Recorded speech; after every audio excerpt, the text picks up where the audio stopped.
संस्कृत व्याकरणका हिसाबले गणानां जीवजातानां य ईशः स गणेशः, अर्थात जो संपूर्ण देवगणका तथा जीव जगतका स्वामी हुनुहुन्छ उहाँ नै गणेश हुनुहुन्छ।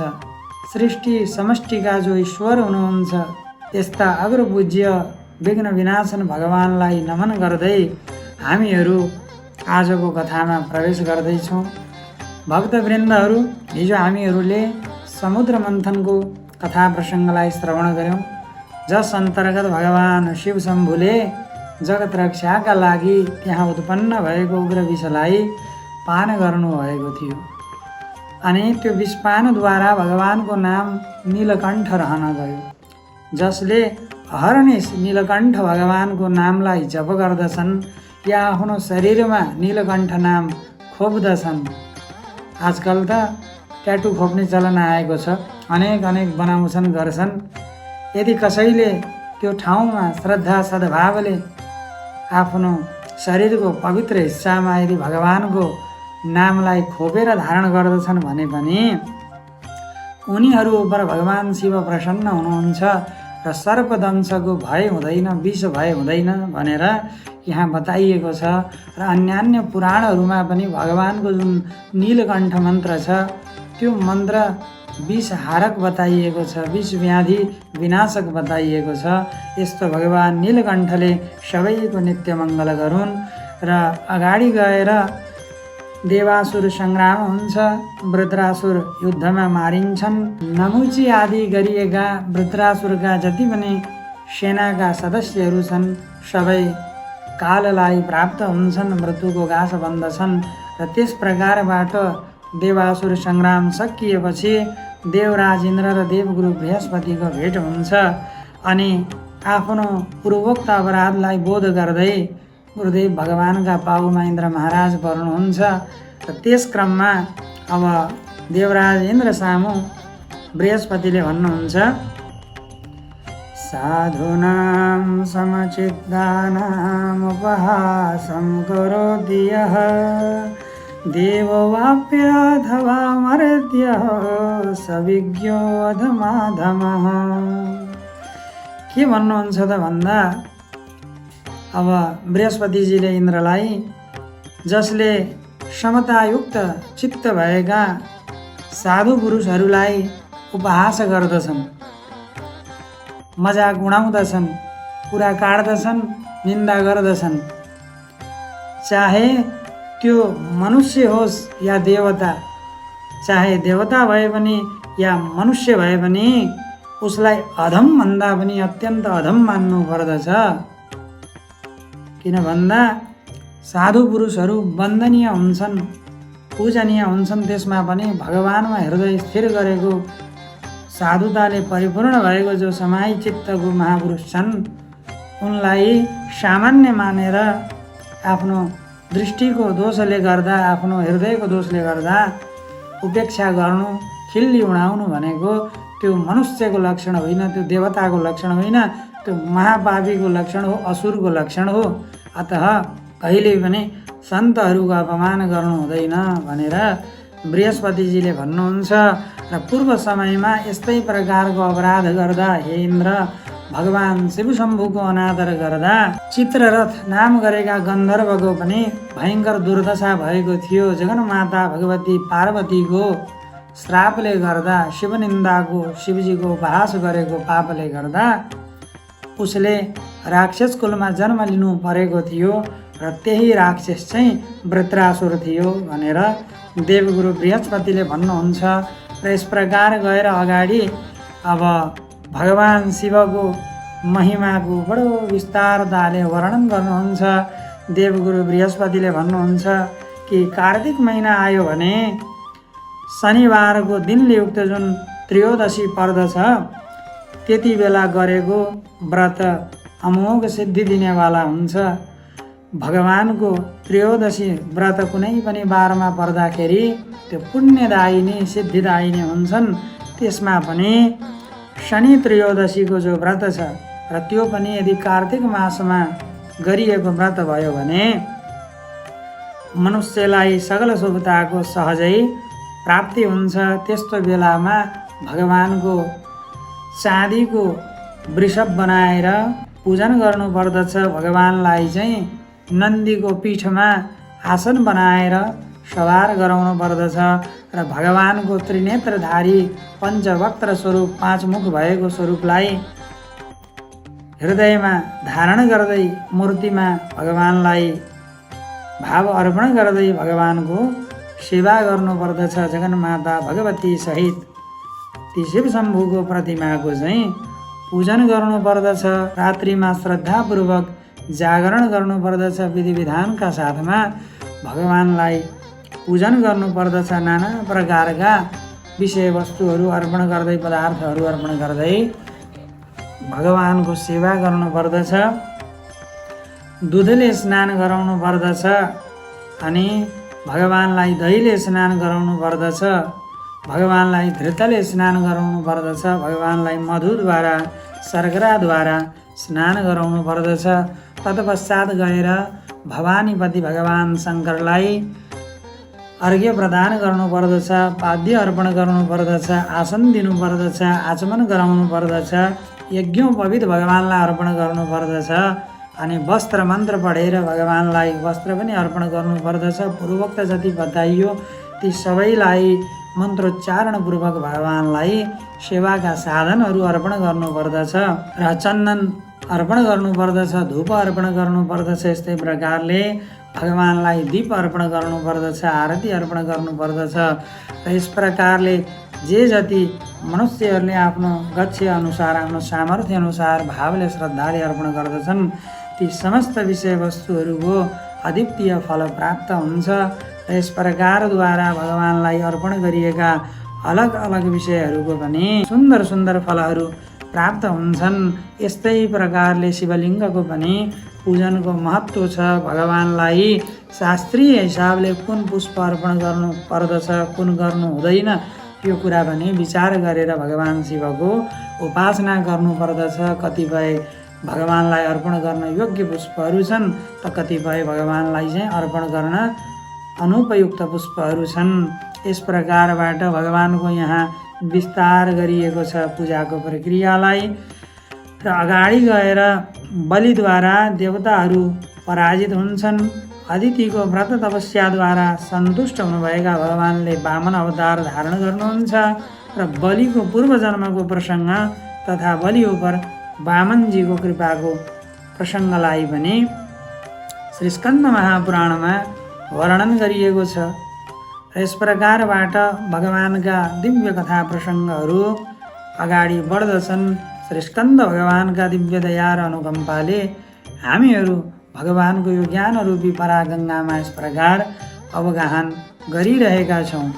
यस प्रकार भगवान शिवको पूजाको महात्म्यलाई श्रवण गराउँदै जाने क्रममा अब लोमसजीले शौनकादि मुनिहरूलाई भन्नुहुन्छ कि हे शौनकादि ऋषिहरू हो, भगवान शिवको पूजाको प्रतापले गर्दा नै भगवान शिवको अनुग्रहले गर्दा नै विरोचन नामक दैत्यको पुत्र बलि त्यस प्रकार बलशाली भएर देवताहरू उप विजय प्राप्त गर्दै पछाडि गएर भगवानको लीला अनि भगवानको कृपाले पातालको अधिपति भएर पछाडि अर्को मनमन्त्रमा इन्द्र हुने वरदान प्राप्त गर्न सफल भए। बलिलाई छल्नका लागि भगवान स्वयं जानु पर्यो, बलिका सामने हात थाप्नु पर्यो। दानको सेवाको महिमा ठुलो छ। भगवान शिवलाई अर्पण गरेका वस्तुहरूको फल अत्यन्त महिमापूर्ण हुन्छन्, अनन्त पुण्यदायिनी हुन्छन्, विशेष फल दिनेवाला हुन्छन् भनेर कथा श्रवण गराउन लाग्नुहुन्छ। पूर्व जन्ममा यो विरोचनको पुत्र जुन बलि छ त्यो एउटा धूर्त पापी पाखण्डी ब्राह्मणहरूको निन्दा गर्नेवाला सदैव पाप कर्ममा रत रहनेवाला सुरापानी जुवारी थियो अनि निरन्तर उसले विषय भोगहरूमा आफ्नो जीवन बिताउँथ्यो, निरर्थक दुष्कर्महरू गरेर बस्दथ्यो। एक दिन हातमा पानको बिडा लिएर सुगन्धित फुलमाला अनि सुगन्धित द्रव्यहरू साथमा लिएर त्यो वाराङ्गनालाई रिझाउनका लागि त्यो विरोचन पुत्र बलि जो पूर्व जन्ममा जुवारी थियो जाँदै थियो अनि यस प्रकारबाट जाने क्रममा उसलाई बाटोमा दौडिँदै जाँदा ठेस लाग्यो र ऊ चिट्टिएर ऊ अलि पर लड्यो। लडेपछि उसलाई मुर्छा आयो, केही बेर ऊ अचेत भयो। जब होस आयो तब उसलाई एकाएक वैराग्य उत्पन्न भयो। भक्तवृन्दहरू वैराग्य यत्तिकै उत्पन्न हुँदैन, दुर्जन व्यक्ति यत्तिकै सज्जन बन्दैन भक्तवृन्दहरू। यसका लागि पनि पूर्व जन्मको पुण्य उदित हुनुपर्छ। त्यस दिन त्यस्तै भयो। त्यो जुवारीको पूर्व जन्ममा उसले गरेको कुनै सत्कर्म थोरै पुण्य चाहिँ उदित भयो र त्यसको फलस्वरूप उसलाई सन्मति आयो, उसलाई वैराग्य आयो र उसले सोच्छ कि अहो मैले आफ्नो जीवन कस्तो निज कर्महरूमा बिताएको छु, आज यस्तोसँग चोट लाग्यो, म मरिहालेको भए के हुन्थ्यो। मैले यस्तो नीच महिलाका पछाडि लागेर त्यसलाई रिझाउनका लागि यी सब सामान लिएर जानु धिक्कार छ मलाई। मैले यस्तालाई त जीवनभर कति रिझाएँ, तर मैले भगवान्लाई चाहिँ कहिल्यै पनि यस्ता सुन्दर उत्तम वस्तुहरू अर्पण गरेर रिझाउने भाव मनमा आएन। मैले कहिल्यै पनि सत्कर्म गरिनँ, मैले भगवान्लाई आजसम्म केही चढाएकै छैन भनेर आडैमा भएको शिवालयमा ऊ गएर हे प्रभु, मैले ल्याएको त यो एउटी वेश्याका लागि थियो, तर मैले हजुरलाई प्रेमका साथ यो अर्पण गर्दछु, स्वीकार गर्नुहोस्, मलाई क्षमा गर्नुहोस् भनेर उसले त्यो माला त्यहाँ अर्पण गर्छ, पानको बिडा अर्पण गर्छ भगवान्लाई। त्यहाँ सुगन्धित द्रव्य अत्तर उसले अर्पण गर्दछ शिवशम्भुलाई। भगवान्लाई ती वस्तुहरू अर्पण गरेर ऊ मर्छ। मरेपछि उसलाई यम सदनमा लिएर गइन्छ, यमदेवताका पासमा लिएर गइन्छ। अनि यमदेवतालाई गएर सोद्धाखेरि यमराजले भन्नुहुन्छ कि अरे पापी, तैँले त यस्ता यस्ता पाप गरेको छस् कि भएका यी सबै नरकहरू तेरै लागि समर्पित गर्नुपर्ने हुन्छ, तैँले भीषणभन्दा भीषण नरकहरू भोग्नु पर्नेछ भनेपछि उसलाई डर लाग्छ। अनि उसले भन्छ होइन, केही पुण्य कर्म पनि मेरो जीवनमा भयो होला, केही त्यस्तो छैन र मलाई राम्रो कर्मको फल मिल्दैन र भनेर उसले सोध्छ।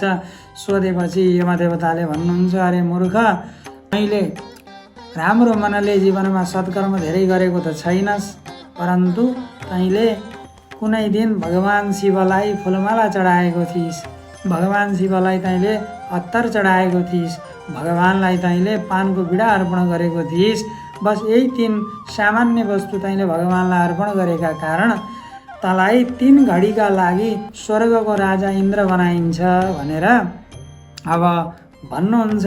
भनेपछि उसले भन्छ अहो त्यति त मेरो पुण्य रहेछ त। अनि यमदेवताले भन्नुहुन्छ ल अब तैँले भन, आफ्नो पापको कर्मको फल तैँले नभोगी सुख छ त, जीवनमा सत्कर्म केही गरेनस्, थोरै छ तेरो पुण्य, नरक जा, भोगेर आइजा। अनि उसले भन्छ होइन प्रभु, पहिला पुण्यको फल भोग्दा कस्तो होला, पुण्यको फल भोग्न पाए हुन्थ्यो नि, मिल्छ होला भनेर भनेपछि यमदेवताले भन्नुहुन्छ ठिकै छ, पहिला पुण्यको फल भोगेर आइज, अनि पापको फल भोग्लास्, तर त्यो 3 घडीको पुण्य भोगेर तैँले के पाउँछस् र भनेपछि होइन होइन छोडिदिनुहोस् त्यो कुरा, जस मलाई हजुरले स्वर्गको राजा बनाइदिनु पर्यो भनेपछि अब जो इन्द्र त्यहाँ हुन्छन् उनलाई त्यहाँबाट निष्कासित गरिन्छ। अनि उसलाई 3 घडीका लागि त्यहाँ इन्द्र बनाएर राखिन्छ। इन्द्रको जस्तो वेशभूषा गरेर, इन्द्रको जस्तो श्रृङ्गार पाएर ऊ त्यहाँ इन्द्रको पदमा बस्छ जगत सञ्चालन गर्नका लागि। अनि इन्द्रको पद जसै उसले 3 घडीका लागि पायो, अनि उसले हतार गरेर त्यहाँ सम्पूर्ण देवताहरूलाई सोध्छ उत्तमभन्दा उत्तम वस्तुहरू, उच्च श्रवा नाम गरेको घोडा, ऐरावत हात्ती, जति पनि स्वर्गमा भएको चाहिँ हिरा जवरात असर्फी, त्यो सबै कुराहरूले चाहिँ एकत्र गर्छ। अनि नाना प्रकारका चाहिँ महापुरुषहरूलाई, ऋषिहरूलाई, ब्राह्मणहरूलाई स्वर्गको सारा सम्पत्ति दान गरी सिद्धाउँछ। र 3 घडी बित्न लागेपछि अब इन्द्रले सोच्नुहुन्छ कि अहो अब त फेरि म इन्द्र बन्ने बेला आएको छ, त्यसको त 3 घडी बित्न लाग्यो। अनि गएर हेर्दाखेरि त केही पनि छैन त्यहाँ, न त स्वर्गमा पारिजातको बुटो छ, न त्यहाँका उत्तम चाहिँ फलका वृक्षहरू छन्, सबै रित्तो छ। त्यहाँ रत्न छैन, राजकोष छैन, उच्च श्रवा घोडा छैन, ऐरावत हात्ती छैन, जति पनि त्यहाँ भएका उत्तमभन्दा उत्तम वस्तुहरू केही पनि नदेखेपछि अब बृहस्पतिजीलाई सोध्नुहुन्छ हे गुरु महाराज, होइन यहाँ चाहिँ के भयो, कुनै चाहिँ डाकु, कुनै अत्याचारी कुनै आततायी कुनै दैत्य आएर हाम्रो स्वर्गको सम्पूर्ण सम्पदाहरू लुटेर लग्यो कि क्या हो भनेपछि अरू देवताहरूलाई पनि इन्द्रले सोध्न लागेपछि अब त्यहाँ इन्द्र महाराजलाई भनिन्छ कि होइन महाराज, त्यस्तो केही पनि होइन। अघि जुन एउटा नारकी व्यक्ति थोरै पुण्यले शिव पूजाको प्रभावले 3 घडीका लागि इन्द्र हुन आएको थियो, उसले यो 3 घडीभित्र जीवनमा नगरेको सत्कर्म गरेर आफ्ना पापहरू पखाल्नका लागि, आफ्नो गति सुधार्नको लागि त्यो सबै उसले दान गर्यो भनेपछि इन्द्रलाई रिस उठ्छ। अब म त्यसलाई दण्ड दिन्छु भन्दा अरूले भन्छन् होइन, दण्ड त दिन मिल्दैन महाराज, 3 घडीको लागि त ऊ पुण्य गरेर आएको थियो, जसरी पनि इन्द्र हो। हजुर पनि हिजो चाहिँ त्यस्तै कुनै जीवात्मा हुनुहुन्थ्यो, पुण्य गरेरै इन्द्र बन्नुभएको हो। इन्द्र बनिसकेपछि जति समय मिलेको छ इन्द्र बन्न, इन्द्रासनमा बस्नका लागि, त्यतिन्जेल जे गर्न पनि पाइयो, स्वर्गको सबै कुराको स्वामी हुन पाइयो। त्यो कारणले गर्दा हे इन्द्र महाराज, त्यो व्यक्ति त इन्द्र भएको कारण उसले आफ्नै सम्पत्ति दान गरेको छ, त्यसकारण हजुरले अब उसलाई दण्ड दिन मिल्दैन। भनेपछि के गर्ने त भनेपछि जाउँ अब गएर यमदेवतालाई चाहिँ सोधौँ के गरेर आफ्नो चाहिँ गएको सम्पत्ति स्वर्गको निधिहरू वापस ल्याउन मिल्छ भनेपछि अब सबै जान्छन् इन्द्र महाराज सहित भएर। इन्द्र महाराजलाई रिस उठ्छ, अझ पनि उहाँको चाहिँ मनको रोष कम भएको थिएन। गएर यमदेवतालाई थर्काउनुहुन्छ, हे यम, तिमीले के गरेको यस्तो, मेरो त पुरै स्वर्ग ध्वस्त बनाइदियो तिमीले पठाएको पापी जीवात्माले।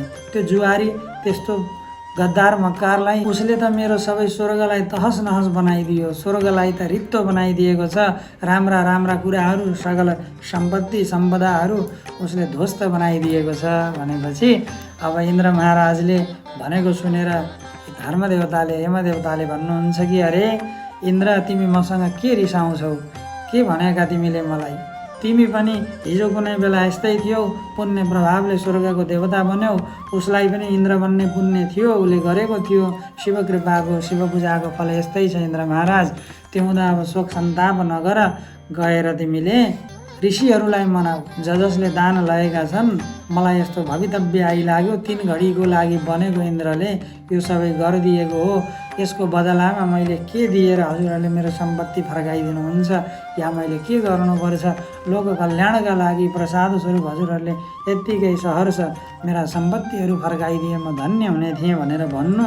ऋषिहरूले चाहेमा, ऋषिहरू दयालु हुनुहुन्छ, सङ्ग्रह गर्ने ब्राह्मणको स्वभाव पनि हुँदैन, त्यो हुँदा अब दिन सक्नुहुन्छ वापस, या हजुरले केही गरेर कुनै पुण्य कर्मद्वारा त्यसलाई वापस ल्याउन सक्नुहुन्छ भनेपछि अब इन्द्र महाराज उता गएर त्यही नै गर्नुहुन्छ। पछाडि अब यता प्रहलादको नाति भएर बलिको रूपमा त्यो जुवारीले जन्म प्राप्त गर्छ आफूले स्वर्गमा गएर गरेको दान पुण्यका प्रभावले। अनि राजाको छोरो भएर ऊ जन्मन्छ। गर्भमा आएपछि नै उसका मातापितालाई दानी पुत्रको चाहिँ आत्मा गर्भमा आमाको आएको हुँदा खालि दानै मात्र गर्न मन लाग्छ। हेर्नुहोस् है, घरमा कुनै सन्तको कुनै पुण्यात्माको आगमन भयो, आफ्नो चाहिँ पुत्रका रूपमा कुनै राम्रो आत्मा आइलाग्यो भने त्यो भावस्थिति पनि, त्यो त्यहाँ रहने मानिसहरूको मनस्थिति पनि त्यही किसिमको बन्छ। अनि यदि घरमा नराम्रो आत्मा आयो, आमाको गर्भमा कुनै चाहिँ दुष्ट आत्माले बास गर्यो भने त्यही किसिमको मनोवृत्ति मातापिताको हुन्छ। श्रीमद्देवी भागवत महापुराणमा पनि त्यस्तै किसिमको एउटा प्रसङ्ग छ। दुष्ट आत्मा घरमा आएपछिबाट, आमाको गर्भमा आएपछिबाट मातापिता दुवै रोगी हुन्छन्, दुराचारी पुत्रको जन्म हुनेवाला भएको हुँदा। अब यहाँ त्यस्तै भयो, त्यहाँ मातापिताहरू दानी हुन लागे र दान गर्दा गर्दै गर्दा गर्दै यति विधि दान मन पर्न लाग्यो त्यो विरोचनलाई, प्रहलादको छोरालाई, कि आफ्नो अगाडि आएर जसले जे माग्छ पुरै आफू रित्तिएर दिने बानी बस्न लाग्यो। पुत्र दानी आत्माको चाहिँ पिता भएका कारण गर्भमा पुत्र आएबाटै त्यो प्रभाव बढ्यो।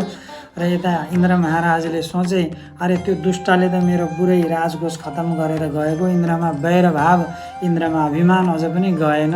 उनले प्रतिशोध लिनका लागि अब जान्छन् विरोचनका घरमा।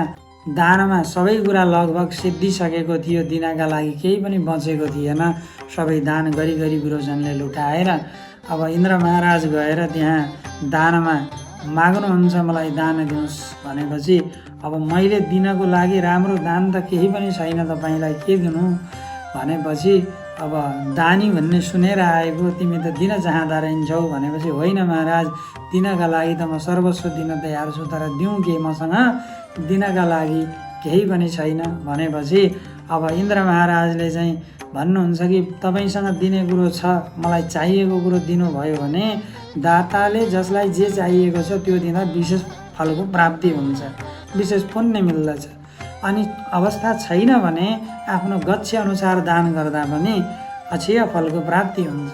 त्यसकारण हजुरसँग अरू केही त छैन, तर सदैव विनम्रताले अरूको अगाडि झुकाएको यो शिर छ, त्यो शिरमा लगाएको मुकुट छ, म हजुरसँग यो शिरसहित मुकुट चाहन्छु भनेर इन्द्रले चाहिँ माग्न लागे। किनकि जो जन्मिएर आउनेवाला पुत्र छ उसको कारणले गर्दा पिता पनि अत्यन्तै पुण्यशाली भइसके। हिजो स्वर्गमा पनि दान गरेर चौपट बनाएको त्यसले अब आफ्नो पिताको केही रह्यो भने अझ पनि उसले चाहिँ दान गरेर अझै आफ्नो यश बढाउँछ, अझै आफ्नो सामर्थ्य बढाउँछ। अनि आफूलाई दुःख पनि दिएको छ यस्तालाई चाहिँ पिताको छत्र छायाबाट आश्रयबाट दूर गराइदिन पर्छ, बदला लिनका लागि जहाँनिर अलिकति मौका परेको छ त्यो अवस्थामा बदला लिइहाल्न पर्छ भनेर त्यस प्रकार तमोगुणी प्रवृत्ति धारण गरेर अब दैववशात् इन्द्रले त्यस्तो दुर्व्यवहार गर्नुभयो। र गरिसकेपछि आफ्नो सत्य वचन सिद्ध गर्नका लागि आफूले सधैँभरि दानमा रमाएर सत्कर्म गरेको, दान दिने गहिरो बानी बसेको हुँदा विरोचनले नाइ भन्दैनन्, आफ्नो पासमा भएको तरबार निकालेर आफ्नो शिर काटेर लिनुहोस् महाराज भनेर इन्द्र देवताका हातमा आफ्नो काटिएको शिर मुकुटसहित उनले हालिदिन्छन्। र इन्द्र महाराज प्रफुल्ल भएर आफूले चाहिँ अब त्यो गर्भमा आउन लागेको जुवारीलाई दुःख दिने भइयो। अब बाउको एउटा रहेको शिरमा बचेको मुकुट पनि मैले लैदिएँ, बाउको शिरै पनि मैले चाहिँ काट्ने बनाइदिएँ, दानमा सर्वस्व लगाएँ, अब त्यो बालकले सुख कहाँबाट पाउला र बाउ नै नभएपछि भनेर गमक्क परेर आफ्ना लोकमा जानुभयो। र यतापट्टि अब ती बालक जन्म लिएपछि अब आफ्नो हजुरबुवाका चाहिँ स्नेहबाट आधारबाट विभिन्न आफ्नो कर्ममा आफ्नो प्रारब्ध भाग्यमा राखेर ल्याएका पुण्य सम्भावनाहरूबाट जसरी पनि इन्द्रले उनलाई हर्न चाहे पनि रित्ताउन चाहे पनि हिजोको दानको प्रभावले शिवजीको नाममा दिएको जो सकल स्वर्गको सम्पदा दानको पुण्य फलले जसरी पनि उनलाई चाहिँ प्रतापशाली नरेशको रूपमा दैत्य कुलमा सुशोभित हुने गौरव प्राप्त भयो। उनलाई समस्त सम्पदाहरूको भगवानका कृपाले लीलापूर्वक प्राप्ति हुँदै गयो। र यस प्रकारबाट देवराज इन्द्रलाई त्यो पूर्व वृत्तान्त बृहस्पतिजीले श्रवण गराउनुहुन्छ। भगवान शिवको महिमा श्रवण गराउने क्रममा त्यो प्रसङ्ग स्मरण गराउनुहुन्छ। र यता लोमस मुनिले पनि बलिको यो दिव्य कथालाई त्यहाँ श्रवण गराउनुहुन्छ, कसरी दैत्यराज बलि देवताहरू उप पनि विजय प्राप्त गरेर जसलाई जित्नका लागि स्वयं भगवानले पनि अवतार लिनुभएको थियो, ती पूर्व जन्ममा कसरी जुवारी थिए र कस्तो दान गर्नाले उनलाई त्यो गौरव त्यो सिद्धि प्राप्त भयो भन्ने कुरालाई वर्णन गर्नुहुन्छ। अहङ्कार रहित भावनाले भगवानमा प्रेमपूर्वक समर्पित भएर गरेको दानको यस्तो विलक्षण महिमा छ।